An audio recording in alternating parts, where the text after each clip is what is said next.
Yo, what's up mga katekra, mga kapobre, mga ka-MJ family? Ayan, muli po ang inyong lingkod, Michelle Japina, ang inyong attorney, Japina. So ayun mga katekram, first time ko tong gagawin na gumawa ng ganitong video at hindi talaga ako sanay. Alam ko magkakabulol-bulol ako dahil sanay ako na nagla-live at kausap ko kayo sa aking harapan. Pero tatry ko din, no? Wala namang masamang itry natin paminsan-minsan.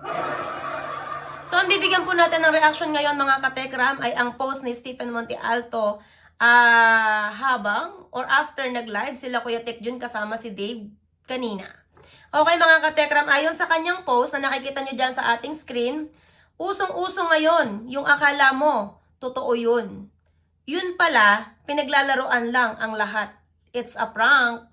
So, gusto ko sana kayong tanungin, alin ba ay yung na-prank dito? Ang Manalastas family, sila Tatay Tekram o sila Tekjun, o sila na mga wakwak?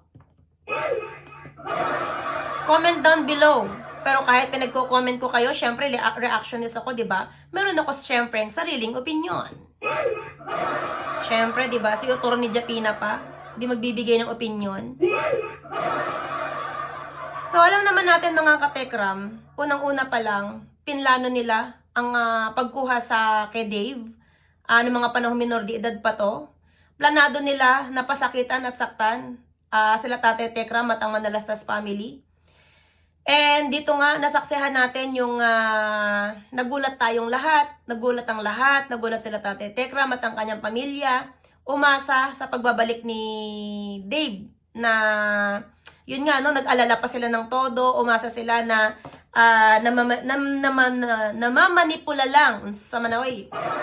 Na namamanipula lang yung bata, no? At hanggang alam niyo naman nga mga katekram, di ba? Nung hanggang July, hanggang September, ano? Umasa pa si Tatay Tekram, di ba? Bago niya talagang tanggalin yung mga gamit ni Dave sa loob ng kwarto nito at bakbakin yung mga picture na nakadikit sa kanilang dingding. Di ba? Oo. Hanggang sa, yun nga, no? Yung unang live ni Dave, umiiyak pa yung Manalastas family at sila Tatay Ram dahil syempre, 5 taon nila yan minahal, 5 taon nila yan nilalagaan, 5 taon nilang tinuring na anak, pamangkin, apo. Di ba? Tapos, kukunin lang bigla-bigla ng mga tinuring na kumparet kumare na hindi naman totoo. Di ba? Yung mga kumparet kumaring hilaw dyan. Di ba mga katekram? So, lahat tayo, ano, umasa tayo dahil syempre, alam natin, mahal ni Tatay Tekram yan at minahal din ng marami yung batang at actually, di na siya bata eh. Di ba? 18 na nga yan ngayon eh, no? Kaya lang nagbukang 30 lang sa piling ng mga wakwak. So, umasa, no? Umasa ang lahat na nakapagsalita man si Dave na yung mga makakasira sa imahe nila Tatay Tekram, sabihin naman natin totoong napalo, totoong inambahan, yung mga ganung bagay eh, sabi nga natin eh, disiplina yon ng isang magulang sa anak. At lahat naman nakakaranas ng ganon. Lahat tayo umasa pa na matatauhan agad si Dave, yung mga ninong niya, yung mga wakwak na kumuha sa kanya, hanggang mag-birthday siya, nasaksihan natin mga katekram kung paano nila, no, talagang intentional na saktan si Tatay Tekram at ang Manalastas family at ang buong Tekram community nung sinabi nilang may mga pasabog sa birthday ni Dave. 'Di ba? Mga pasabog, abangan. 'Di ba? Ilang linggong ina-announce ni Daisy tsaka ni Rex Lorenzo. 'Di ba? Hanggang sa yung mga pasabog nila para silang dumura sa langit at umampula sa mukha nila. 'Di ba? Kasi yung mga pasabog nila, sorry to say, para sa kanila bongga na, pero kung iyahambing mo sa mga totoong nagaganap talaga na birthday party sa loob ng Manalastas family, eh hindi ganoon talaga kabongga yung naging birthday ni Dave. At higit doon na pinakamatinding dinana si Dave ay talagang umani siya ng masasakit na salita sa panahon ng kanyang birthday. Kung dati madaming mga bisita, madaming nagmamahal sa kanya, umani siya, no? Baka isa pa kayo sa mga nagbasya kanya ng birthday niya. 'Di ba? Napakasakit noon. Pero yun nga, no, pinaniwalaan pa rin natin na magbabago siya, na yun nga, no, umasa pa ang Tatay Tekram at ang Manalastas family na magbabalik siya, no, pero hanggang lumaon nga ng lumaon, yun din natin inaasahan na lumabas siya uli, na pangalawang labas niya no nag-live siya kasama si Daisy at doon nga mas lalo tayo nadurog para kala Tatay Ram. 'Di ba? Sa mga sinabi niya, hindi baling mabulag na lang ako kung sila lang ang lilingunin ko, wag na lang. 'Di ba? Ang sakit nun masyado eh. No? Tapos hindi pa yon, yung nagpa-interview pa siya kay BJ. 'Di ba? Yun nga, kay BJ. 'Di ba? Sobrang sakit. Talagang doon na hindi kinaya nila Tatay Ram yung mga nangyari, yung mga sinabi ni Dave. Kaya naman ngayong araw na to, sabi ko nga sa inyo mga katekram, kalma lang at dumadaan sa proseso. No, kailangan dumaan sa ganyang proseso ang sila Tatay Tekram, si Dave at ang Manalastas family. Magtiwala na lang muna tayo. Pero yun nga nagbibigay lang naman tayo ng opinion. Yan, nagbibigay lang naman tayo ng opinion. Syempre, kasama din tayo dyan. Hindi tayo pwedeng hindi makakasama kahit na sabihin natin na gusto na lang natin irespeto yung mga nangyayari. Pero syempre, defenders tayo, di ba? Tayo din yung mga sumasalag sa mga lahat-lahat ng sakit na gusto nilang ibato kay Tatay Tekram at Manalastas family. And, ayun nga, alam natin guys na isa to sa mga proseso na dapat mangyari. Pero yun nga yung napakahirap paniwalaan. Yung agad-agad na makikita natin na okay lang, no? Handa tayo eh. Actually, handa tayo. Alam natin yan eh. Handa tayo na darating yung punto at panahon, yung pagkakataon na magkikita uli si Dave at sila Tatay Tekram o sila Tek June. Hindi natin yan, actually guys, di ko lang yan nasabi sa live ko kanina, hindi natin yun ikinakagulat. Kasi nga, di ba? Di ba sa lahat-lahat ng pakiusap, sa lahat-lahat ng halos sa, yun nga, no? Sorry to say, magmakaawa, no? Tayong lahat para lang matauhan si Dave. 'Di ba? Excuse me po. Excuse me. 'Di ba halos magmakaawa na tayong lahat, sila Tatay Tekram para matauhan lang si Dave. Tapos again, guys, no? Handa tayo na makita uli. Or may posibilidad talaga na magkikita talaga si Tatay Tekram at si Dave uli. Alin yung sa dalawa? Mapilitang pumunta si Dave sa Manalastas family. Dahil alam nyo nga, sabi ko nga sa inyo, may blatter yan sa barangay. At kung talaga magmamatigas sila, sabi nga nila Stephen, bunutin ang ugat para matanggal para bumagsak ang sanga at mga dahon ay malagas. Diba? Bunutan daw ng ugat. Ibig sabihin ng ugat, sila Tatay Tekram yung ugat, kami yung sanga, kami yung dahon. Si Dave naman ang ugat at yung mga ninong, yung mga sanga at dahon. Yung ugat, yung mga wakwak yung dahon at sanga. Diba? Ganun lang din yun eh. Mute, yun. Magkabilaan, same. Burutan ng ugat. Diba mga katekram? Sorry kung napapalihis ako, no? Ibig ko sabihin dito, nahirapan tayo lahat na intindihin. No? Na makita natin na okay lang na makita natin kasama nila Tatay Tekram si Dave dahil maghaharap at maghaharap sila. Pero yung narinig natin na humingi ng tawad si Dave, nakakagulat. Parang ganun. Diba? Nakakagulat mga katekram, diba? Nakakagulat na uy, humingi siya ng tawad pero nakangiti. Sorry po sa mga nasaktan ko. Ganun, diba? So, yun, nagjo-joke lang ako mga katekram kasi alam ko mainit ang ulo nyo.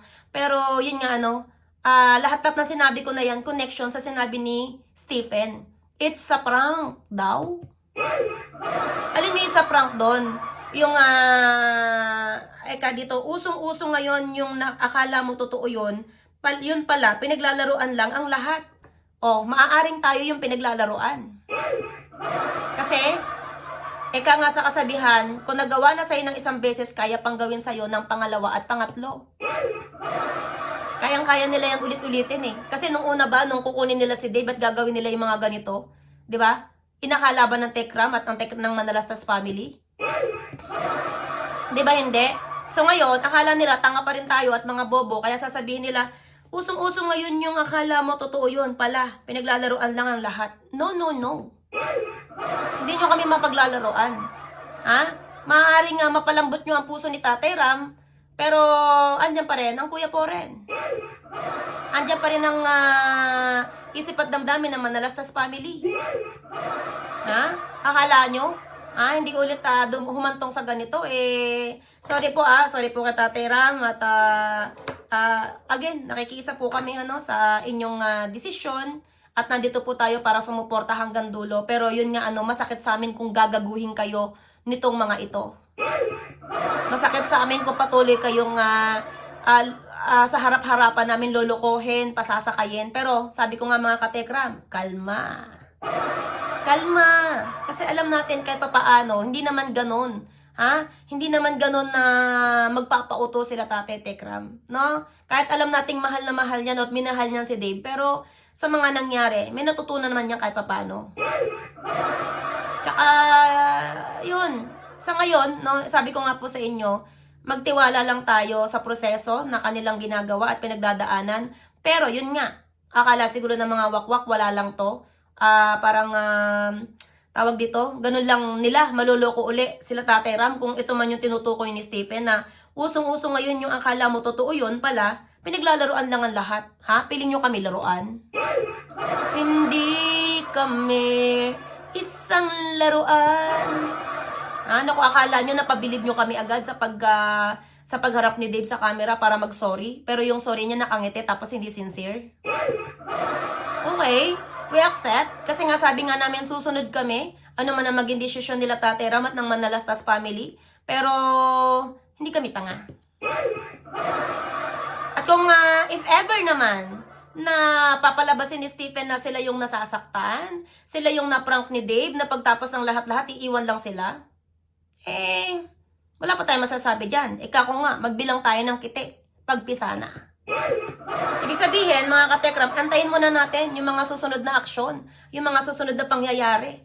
Diyan natin malalaman kung tama ba yung ating inisip na nagkukunwari lang si Dave na humingi ng sorry. Dahil hindi naman tayo kasama nila Tate Ram, hindi naman tayo kasama nila Kuya Tek Jun sa pagkikita nila ni Dave. Maaari, posible, pwede, na baka nga bigyan natin ng konting 10% na pakikinig at paniniwala sa kanyang pinakikita at sinasabi na baka nga nagising na siya. Di ba? Pwede.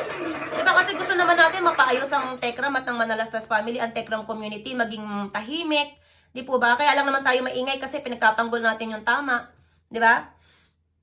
So ngayon, kung talaga nagbago na si Dave, good job. But, okay, may but. But, hanggang doon na lang yun. Kailangan paghirapan muna niya, mag-public apology siya ng maayos. Ipakita niya talaga yung totoong nagsisisi na siya at totoong sincero. So again, sabi ko nga kanina sa live ko, paano niya may papakita public apology at aminin niya yung kanyang pagkakamali at kumbaga patunayan niya na hindi totoo yung sinasabi na masasama kay Tatay Ram ng mga wakwak. Diba? Nagpakasasa sila ng husto, nagpakasaya sila ng husto eh. 'Di ba? Andiyan pa rin si Daisy, nandiyan pa rin si Stephen, 'di ba? Andiyan pa rin si BJ. 'Di ba? Patuloy pa rin nilang binabanata si Tatay Ram sa FB kahit na wala na yung YouTube ni Daisy, di po ba mga katekram? So, alin nga ba? Comment nyo mga katekram, alin sa tingin nyo yung sinasabing na prank ni Stephen? Ang Manalastas ba o sila? Sa lahat-lahat po ng ating nasaksihan, sa lahat-lahat po ng ating natunghayan, na pagtatawa nila at ginagawa nilang pananakit kay Tatay Ram at sa Manalastas at sa aming mga defender na pambabalahura din nila sa amin. Naniniwala ba kayo na sila yung na-prank ni Dave? Yun nga, sabi nyo nga, baka, sorry real talk lang po tayo. No, sorry kila Tatay Ram. 'Di ba? Kasi nga, hindi yun din natin inakala na ugali ni Dave. Nakita ng lahat eh. Sabi nga nung marami kanina sa comment section, baka daw nainggit lang sa car ni Luis. Kahit sino naman talaga, dati bini-baby-baby ka, dati ikaw yung prinsipe, makita mo ngayon si Luis ang nasa trono, si Luis ang minamahal. Ng Manalastas family, si Luis ang minamahal ng Tekram community. Di ba? Di ba? Talagang mahal namin si Luis. Si Luis kasi mabait na bata, mapagpakumbaba. Nagkamali man siya, pero inamin niya. At ayun nga, inamin niya, nagpakumbaba siya. So ikaw Dave, kung naging influence sa'yo si Luis, gayahin mo. Baka nga sakaling maibalik mo pa, mai-recover mo pa yung buhay mo. At muli ay makuha mo yung puso ng mga taong namumuhi sa'yo ngayon. 'Di ba? It's your fault. Hindi yan kasalanan ni Tatay Tekram. Gusot mo yan, ikaw yung umayos. And then kami, as a Tekram community, handa kami. No, handa kami magpatawad at kung dumating yung panahon yung sugat naghihilom sa tamang panahon, hindi man agad-agad, no? Pero darating sa punto na kung makita ka namin sincere, na talagang iniwan mo yung kasamaan, iniwan mo yung mga wakwak, at kahit pa paano ay nag-sorry ka kila Tatay Ram, at talagang hindi ka na nakipagkampihan sa kanila. Pero parang napakabilis po ng pangyayari, no? Kasi, naintindihan natin si Kutek yun at alam natin na behind the cam na may mga nangyayaring dapat mangyari. Sabi ko nga po, wag nyo nang ipasabi sa akin, okay? Wag nyo na akong pilitin kung ano man yun. No? Pero kaya sila nagkita, ang malinaw, settlement. No? Masasabi nating isettle yung gulo, isettle yung dapat isettle, at yung closure, maaaring yung closure na gusto ni Tatay Ram. At pero nangyari nga ito, hindi dahil sa pakiusap ni Tatay Ram at ng Manalastas na pakikuha mo na yung gamit dito. Ako ano naman yung problema, wala namang problema. Kunin mo na yung gamit mo, ayusin yung dapat ayusin na gulo. 'Di ba? Tatanggapin ka pa rin namin. Si Nanay Inda sinasabi ang ganyan. 'Di ba? So lahat na lang ng pagpapalambot sa puso ni Dave ginawa na. Ngayon, dito pa nagkita talaga sa punto na pinagbunyi pa ni BJ, pinagbunyi pa ni Daisy, pinagbunyi pa ni Stephen, ha? Yung mga banta nila, 'di ba nangyari? Yung demand letter. Yung demand letter, kailangan talaga na makapagharap yung merong demand, kaya sila nagkaharap. Yun nga lang, ang dinasahan ng lahat, yung magsosorry si Dave, pero mahirap talagang paniwalaan.